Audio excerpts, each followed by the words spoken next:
Hello and welcome to your free acting class for myfreeactingclass.com for Tuesday, March the 2nd. My name is Michael Bean. I am an acting teacher. I've been teaching acting for almost 20 years now. A little over 20 if you count improv. That's what I taught for a couple of years before I started teaching film and TV acting. I've been teaching I've been running a film and TV acting school for the last 19 years called Biz Studio. That's for professional film and TV acting for young folks, kids and teens, and then I've been teaching adults for the last 5. And coming up on a year of doing this. So there's my pedigree. It means that I don't necessarily know everything I'm talking about, but at least I've got something behind me. Today is camera technique and self-tape review. So we're going to be looking at self-tapes submitted by you, fine students, and anybody who is here or anybody who is watching us. Please feel free to send in something. And if you go to myfreeactingclass.com, which I will take you to right now, ta-da, and simply scroll down, you will see Tuesdays, Michael Bean, on-camera badassery and self-tape review. Download the practice exercise if you're like, but I don't know what to use if I'm taping myself. What do I do? At one point, I put together my whole PDF at the beginning of January so that you would have an answer to that question. Also, if you go into the archive right here, you will find a whole lesson on how to find practice material for yourself. I actually assigned that to all of the students. Right now I'm teaching advanced teens class and also a class for experienced adults. And this week I gave them both the link to that lesson and the challenge to find their own material. So my work here is inspired by my work with them. My work with them is inspired by my work here. It's all a circle. So let's take a look at some of the self-tapes that folks sent this time around. Let's look at Artie's first because it's the first time that we've looked at one of her tapes in weeks and weeks, and she's joining us to watch today. So here we go. Right away we see, there we go, neutral background. Check, right? It's just a sheet. It doesn't have too many wrinkles. It's the point is that there isn't like a stack of books or a piece of art on the wall or basically anything that would be more interesting to look at than her eyeballs. Artie, I would say that your frame has cut your head off just a little bit. Let's just zip forward a little bit. There we go.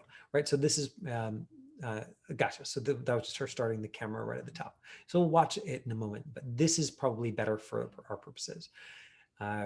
We're seeing her in a little bit wider than a medium close-up. My preference typically would be to do a medium close-up, which you can see me in right now. Ta-da! So top of the head down to just below the armpits, that little bit of space on either side. There's an eye light, a light reflect directly in the eyes. Now, because I'm talking to you, it's fine for me to look directly at the camera, but you will see that Artie's eyeline is correct, which is that she is looking just off to one side. So her eyeline is very close to camera, but not directly at camera, which is why it doesn't feel like she's looking directly at you. There's a light reflected in her eyes. Looks like it might be from, I can't tell if it's from a studio light or from a big window that is opposite her, but either way, she's got a nice light reflected in her eyes, and that's going to make her look more alive. Now, if that is from a studio light, Artie, then you probably want to lower it slightly so that you get that reflected dot more towards the center of your eye. You see it right now, it's up top. Now, and if it's from a window, then don't mess with anything. It's fine. It's totally fine. I would say if you can get your camera closer to you so that we're seeing just head and shoulders, then it'll feel to the audience like we can sense more of what you're feeling. Now let's watch the actual act. So that's the camera setup. Eye line, line between the eye light. The background obviously is nice and neutral. It's horizontal, not vertical. You'd think that that doesn't need saying, but every casting notice that I have gotten, like every time I'm taping for an audition, the casting director is basically saying, make sure you tape it horizontal. So apparently it still needs saying. So there it is. I say it to you. Now let's watch the act. So here we go. And Artie is doing the practice exercise, the one that I just showed you. You can download from the website, which is essentially to choose a single line of dialogue. And then there's a number of prompts in there for what you can do with that line of dialogue for practice.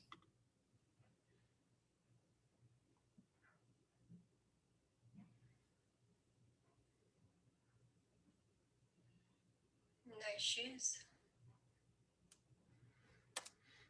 And so one of the things that's happening here, Artie, is, um, or, uh, and I'm sure you know this, but just in case you don't, that if you were going to, like if this was an actual audition that was only one line, you would want to make sure that you dragged and dropped this into Windows Movie Maker or iMovie, or there's actually a bunch of free movie editing online. Or if you're doing it on your phone, you can actually probably edit it directly on your phone and just, man, it'll give you the, at least on my iPhone, it lets me edit and it'll say, save this as a separate file, or do you want to change the original? So even here where you're just like, great, I'm gonna tape them all in one go, then you can probably edit them on your phone into the clips that you want before you upload them to Vimeo or to YouTube. Because 5 seconds of nothing, 5 seconds of like essentially neutral, way too long in the world of film and TV. In 5 seconds, they've made a decision about who you are, what you're like, what you're like as a character, and so you would want to start the tape right here, right, like right at like something, right as like something first starts to happen. No shoes. Right, good, clear opinion, clear reaction. Because we're seeing more of your body, we can see that your body is very, very neutral. If we were in a medium close-up, then I think this performance would be just right. If you're going to show more of your body, then you're going to have to move more of your body. Otherwise, it looks artificial. And it is artificial, I think. Right now, you are performing for a medium close-up, even though you're further away.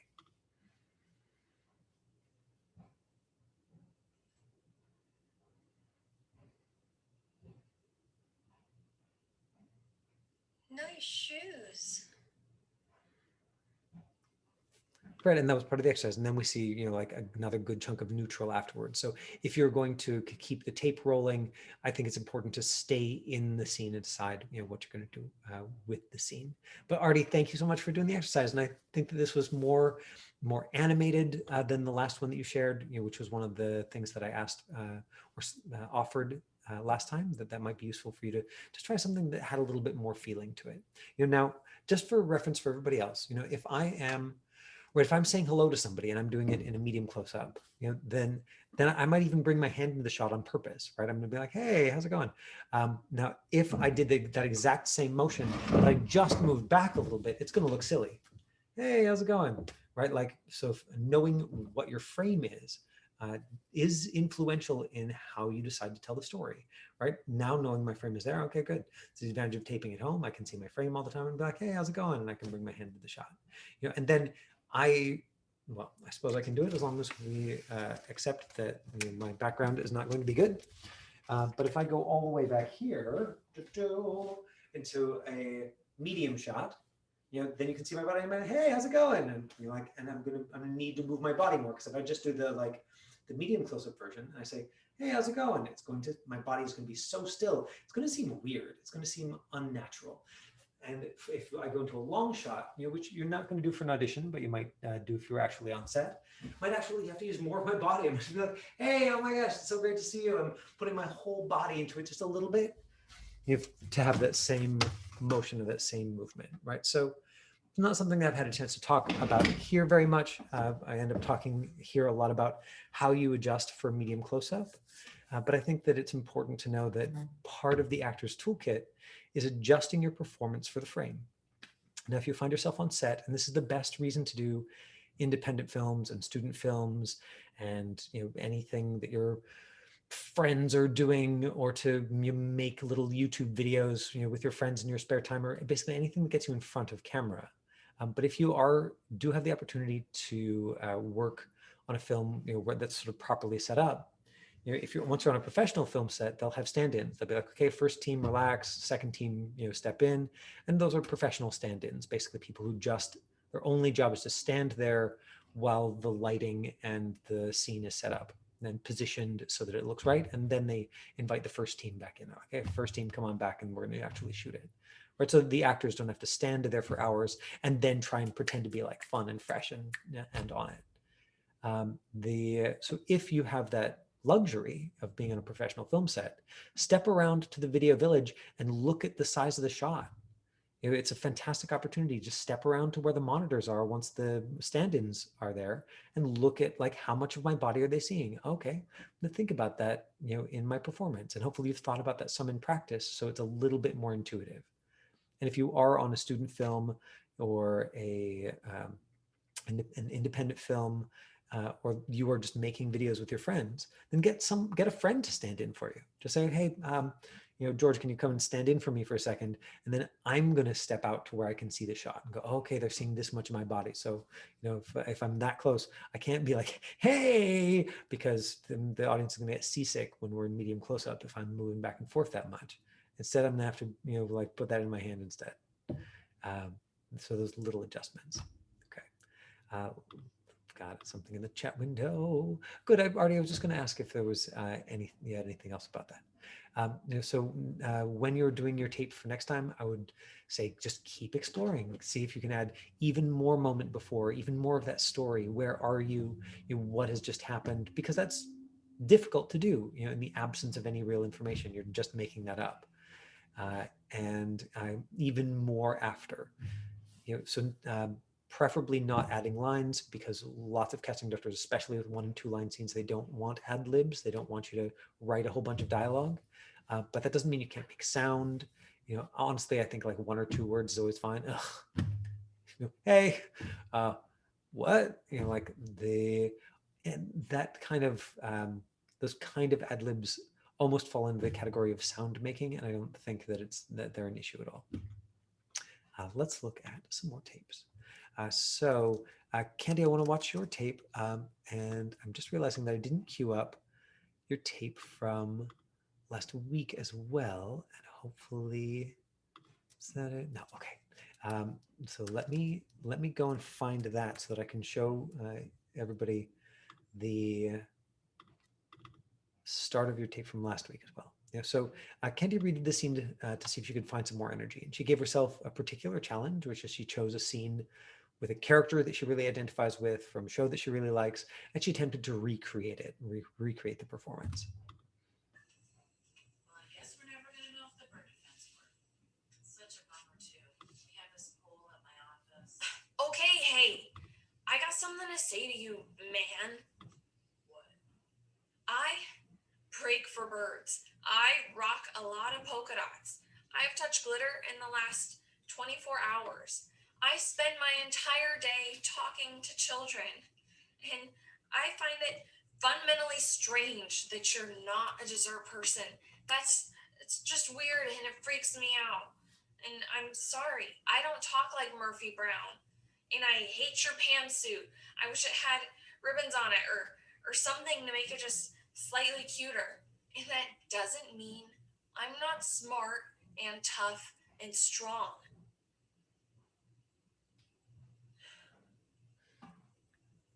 Great.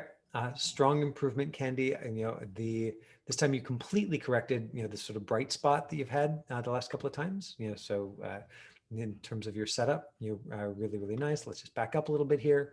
We've got the eye line very close to camera. She's louder than her reader is. It's horizontal instead of vertical. There's a neutral background. Looks like she's just shooting against a wall. It's fantastic, right? You don't need fancy lights. You don't need a fancy backdrop. Like I happen to have both of those because I run an acting school. And so I just brought them with me in pandemic times. But you truly don't need them. I actually am continuing to use the backdrop for these classes. But when I take my own auditions, I use a wall in my house because then I have more freedom to move. It's larger than my backdrop. And then I can, zoom out and also save myself the 5 minutes of setup. The So technical stuff is really good here. And I would say that you really did manage to bring more energy to this. There's more strong opinion. You're risking more in it. What I would love you to do with your next scene, Candy, is take something right from paper, like right from a script. So rather than having the actual scene to reference, where you might unconsciously copy the delivery of somebody else, I'd love to see you find a practice script. There's that whole lesson of like where you can go to find practice scripts. Very, very straightforward to find professionally published, professionally produced film and TV acting scripts to practice with, and take one of those and take it right from the script, because that's what you'll be asked to do in real auditions. And also then potentially you can put even more of yourself into it because you're not influenced in any way by somebody else doing the version of it that was just perfect for them. So just for reference, let me show everybody the start of her last take of this, right? So just here's the first few seconds. Well, I guess we're never gonna know if the bird defense worked. Such a bummer too. We have this poll at my office. Okay, hey, I got something to say to you, man. Okay, so that's this version. And then Well, I guess we're never gonna know if the bird defense worked. Such a bummer too. We have this pool at my office. Okay, hey, I got something to say to you, man. right, and the she managed to cut the time at the beginning of the scene down by about half. She decided to walk in, and the challenge was like, can you get more energy? Now I would say if Candy is here. Candy, that I don't know if you could see it watching it back, but your energy did flag as you got it further into the scene. And so just to keep your energy up, and the best way that I know how to do that, or the tool that I use the most, is that idea of objective. What do you want the other person to do or feel? Can you put it into simple words? The right, and maybe with that scene, it's like, you're not better than me. Maybe that's the whole scene. And so anytime you start to feel it drag, you just say, you're not better than me. And anytime you start to feel it be the same, then you find different ways of saying it. You're not better than me. You're not better than me. You're not better than me. You're not better than me. And then you're like, cool, I'm going to say that. I'm going to come back to my objective. I'm always going to be affecting that other person. And if we were going to put it into acting teacher language, I would call those tactics, right? So different ways of accomplishing your objective. Does it matter? Do I have to wrap words around what the difference is between, like, you're not better than me and you're not better than me? I could, if that's useful for you, if it's useful for your process to like put action verbs to that and say, this one is to mock and that one is, to confront. Great. Those things don't happen to not light me up. I prefer plain language. I prefer to just sort of explore it out loud and say, yeah, it's like this. And that's what activates me. That's what I tend to use when I'm teaching. But it's to continue to find those different ways of accomplishing your objective. And I love that you went back at it.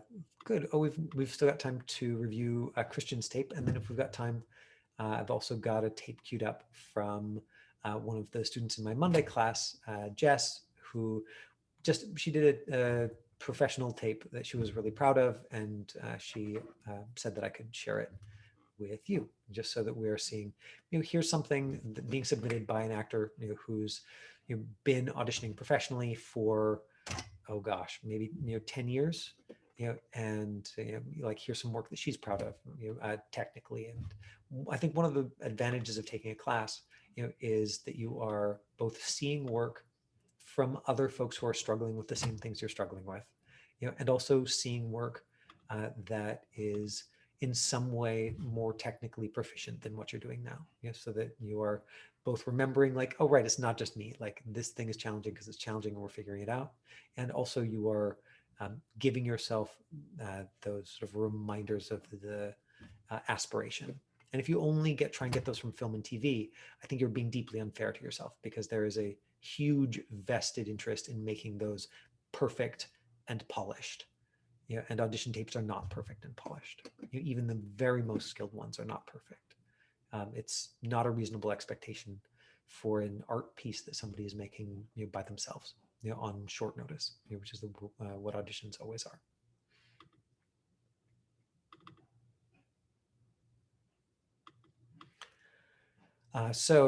Right, we can see here, medium close up, eyeline. Maybe the eyeline's a little too far off camera, or like we can bring it back closer to camera.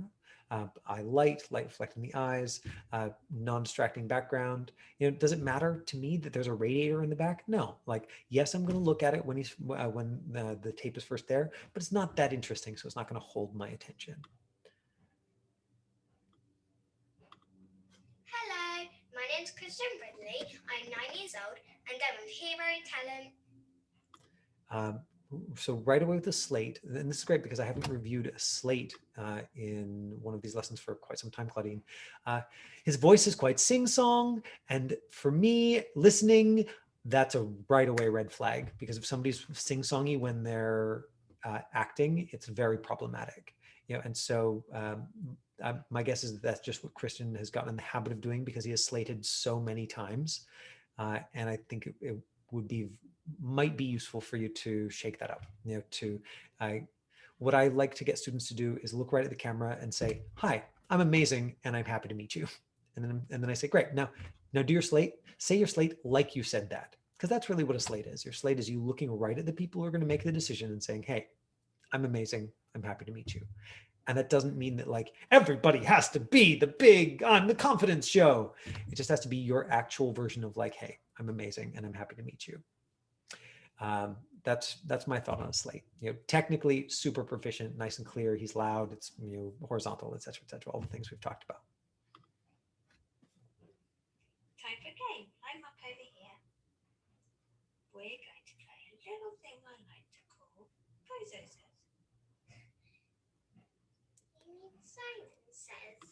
Yeah, and so right away, I think here we are seeing something similar to what I was saying about RT, which is that we're seeing almost a full medium shot. We're seeing, from his head all the way down to just below his waist. Now, if you had the time and could put this in an editing program, like basically if it was necessary for some reason to tape it like this, you can put it in an editing program. Like I know I can do this in iMovie. I assume you can do it in other ones, where you just crop in and zoom in, so you could just get that medium close up. Because right now his body, I think, is too still for this size of frame. It ends up looking, but it just ends up looking performative. I'm not seeing like kid at a birthday party. I'm seeing actor doing a role. And so right away I would just get him, if it had to be shot in like this, I would get him in his body more. Never met him. Okay, I need everyone to listen. That's a very important role in Bozo Says. Everyone ready? Bozo says, touch your head. Bozo says, touch your left eye.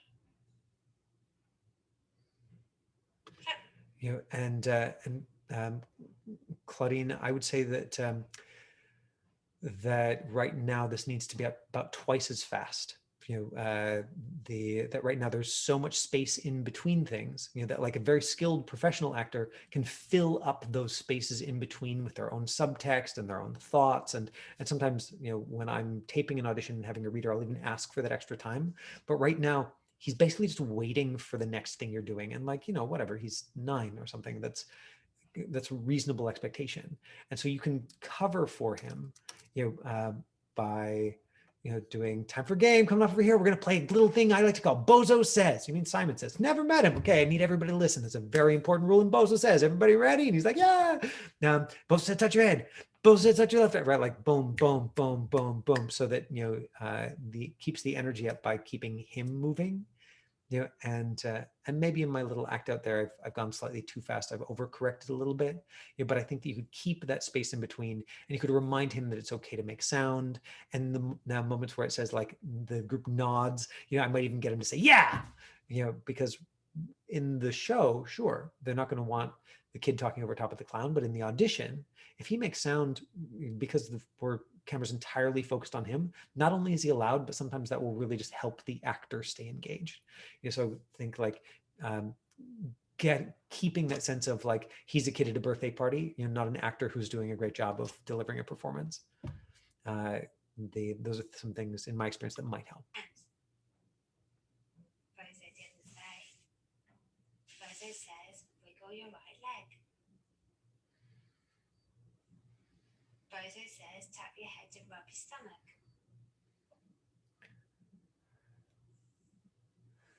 Right. And so it's so slow that he is having to sort of advertise that he is not sure. He's having to like act not sure instead of having that like trusting that will come through the audience, if the whole thing's happening a little bit faster.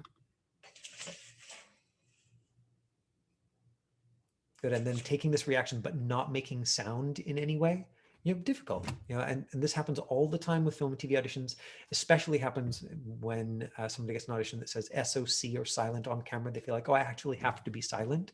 And I think that if he was to go, oh, here, then it would be much clearer. Both he might feel the feeling more, but also the audience would come through more clearly that like, oh, he wasn't supposed to, sit down and he messed up. Time for game. I'm up over here.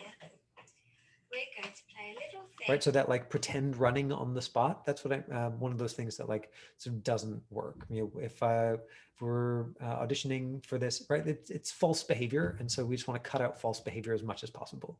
I would maybe have him start just over here so you can just see his face, and have him start turned out like he's looking at somebody over here on the left side of the frame on his right, and then time for game, I'd have him like run over to the mark. And so that would be messy and it would overlap with your lines a little bit.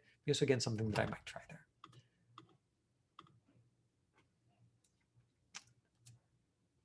I know. Attack the weak groups. Sente. No! Good game. Indeed, for someone who didn't know how to play last week. This is such a great frame on him, right? You see in the medium close up, we can see more of him. So everybody watching, I would say this one, Claudine, you are louder than he is. So in the first one, you remembered to keep your volume lower, or you adjusted yourself so that you could do that.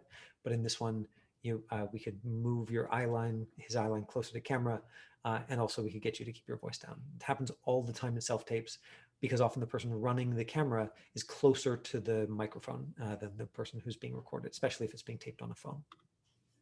You want to play, Dad? Another round? Corner, side, center. Keep your stones connected. I know. Attack the weak groups. Sente. I mean, Christian's just doing a great job for somebody his age. Then in terms of his development as an actor, you can see there that he's not really reacting. When you're talking to him, he's just sort of going back to the game board. Which absolutely works. And choreography wise, maybe just sort of what you ended up having to do to make this piece of the scene work.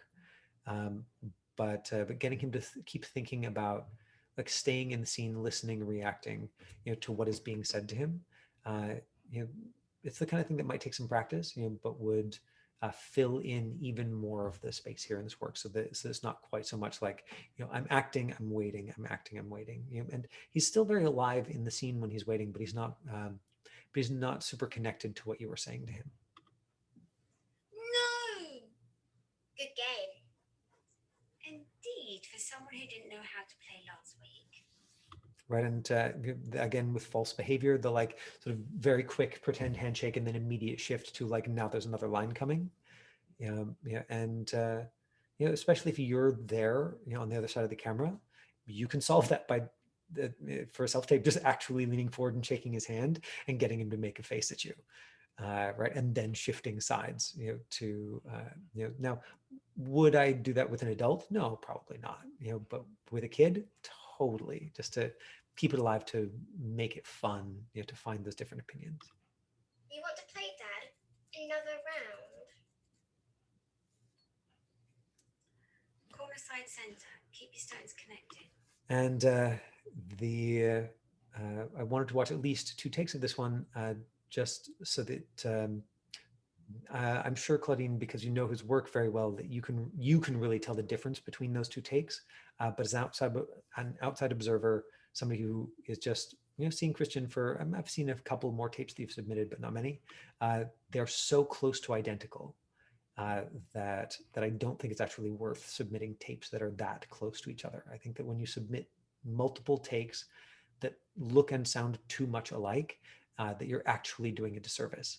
For instance, if I was working with like a very new actor, and Christian is not a very new actor, but if I was working with a very new actor, and this sometimes happens, right? Somebody will be submitted for something they're just not quite ready for, but their agent wants them to tape for it anyway. And so I'm like, okay, I want to help them make a good impression for the casting director. So I'll really work with them on details, and we'll try and get that good take. And maybe on the breakdown it says, feel free to submit 2 takes. But I'm like, look, it took us an hour of like really solid work to get 1 take of this scene that works. like we're not going to be able to do a second like contrasting take, and that's fine. Like they're not going to beat us up. They're probably not even going to notice if we don't submit 2 takes. They just want to see who the actor is, right? The whole point is to like hook them so they're like, oh, I want to see more. With very small roles, they will cast directly from the tape, but for everything else, they're going to watch that first tape, and then they're going to um, they ideally ask for a Zoom callback, or give notes and ask for a second tape. Claudine, that was a lot of notes because you chose to send a more detailed tape. There's so much good about your tape. I assume that you're sending the tape, so that you can get those notes. So I hope that some of that is useful, and I just worry about it being like a barrage of all the things that could be better. And I just want to let you know that like I could do this with one of my tapes. Like I could do it with the tape that I did yesterday and tell you all of the like 18 things that I would change about it. Like that's always from the outside, the and with perspective, a thing that will happen. Do you have any questions about the notes?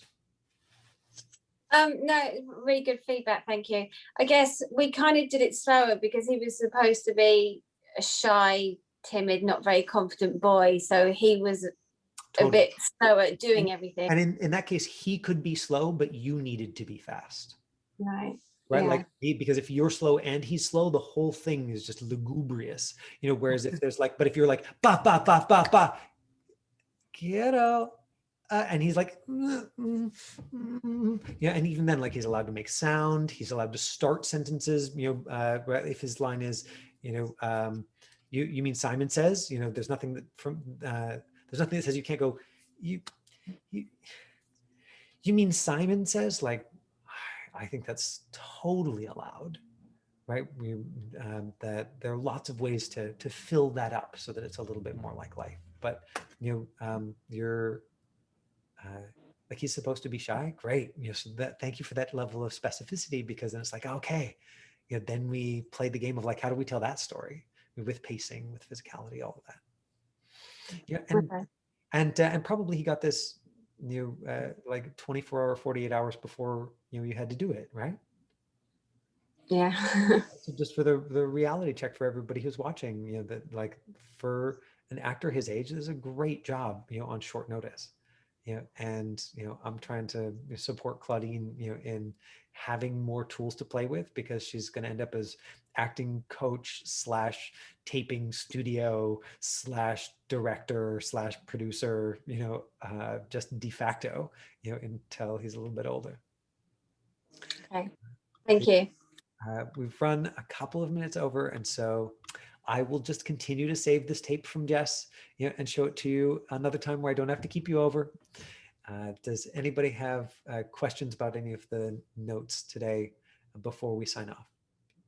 Or anything that I've sort of alluded to or haven't talked about that you want to make sure I talk about on these taping days? Yeah, Charlie, please.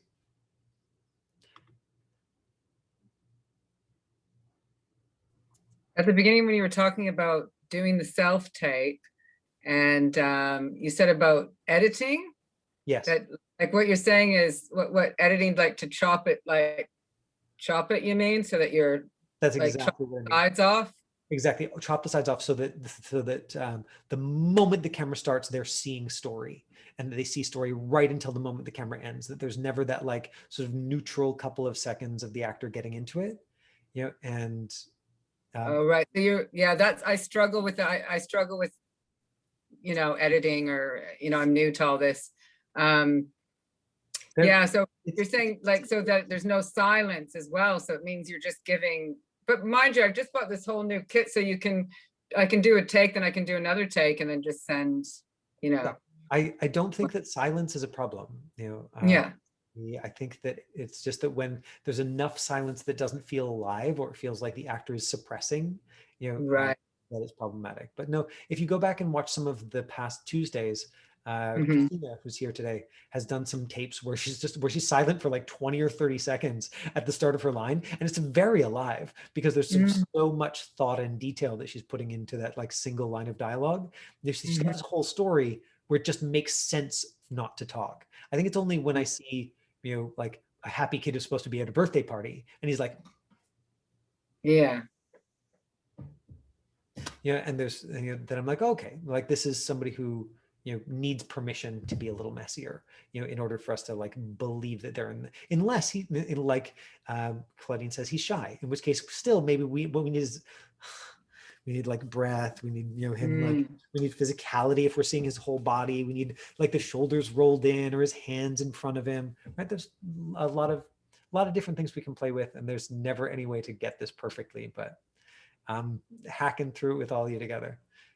Great. Claudine, maybe next time I really will, use one of my own tapes from the past week and cut it up. So I'm putting myself on the, out there with everybody else. I'm gonna drag and drop one of those into the folder right now. All right. Thanks everybody. I will be back Thank you. tomorrow, and I'm thinking now about guests to invite for next week. I know it's been just me for a couple of weeks, and I want to get back to bringing in guests. So thinking about that for next week. Thanks Thank a you lot. so much. Bye, everybody. Thank you Bye. so much. Bye. Bye.